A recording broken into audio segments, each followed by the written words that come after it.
Well, there is a critical need for volunteers to help children find safe and comfortable homes. Guardian ad litems have a very special duty to be an advocate for children who are involved in neglect and abuse cases. And there is a training class coming up in Lexington. We've got Mark Fox of Guardian ad litem here, and also Lisa Crawford, a case manager for the Lexington program, to tell us all about it. Thank you all both for being here. Let me say up front, thank you for what you do on behalf of these kids.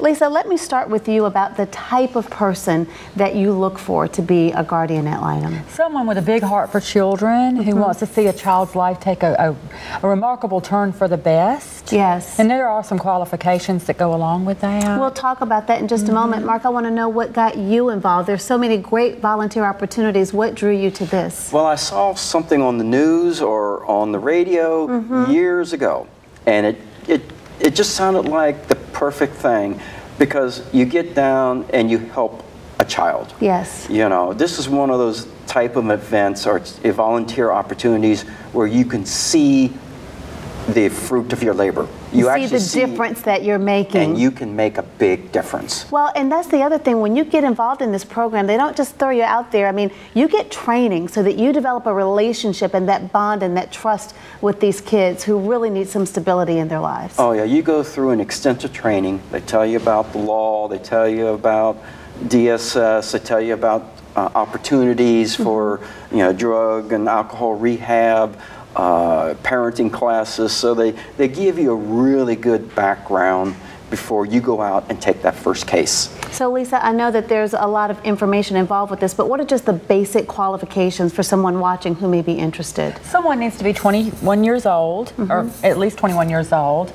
You can attend our 30-hour free training that we offer. You have to pass background checks, of course. Be interviewed, and observe some family court hearings, because it's a different scene out there. It's a different type of volunteer work. And Mark, what would you say a person should expect in terms of how much time is required as a volunteer when you become a guardian ad litem? First is you have to take the class, and the class is what, 30 hours. Is it 30 hours? That's the biggest thing. Once you get through the class, then when you get a case, the first month of a case, you could spend anywhere from 4 to 10 hours that first month. Gotcha. Then after that, it could be 1 to 2 hours for a case. Well, like you said, a labor of love. Lisa, give us the information about the training class coming up, because people need to sign up. We have a training starting April 29th. Now, this will take place during the day, so it's going to be 3 days a week from 10 till 3.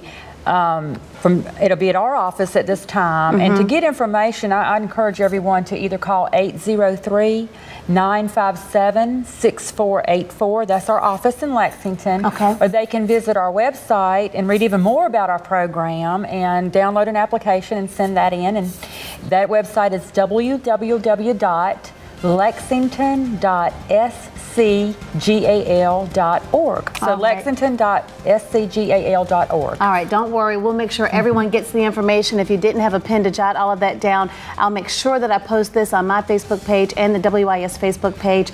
Once again, thank you all so much. Children who are in need and need to have a voice and need advocates to act on their behalf. So we thank you. We thank you for having us. Absolutely. Helping to spread the word. We'll be right back.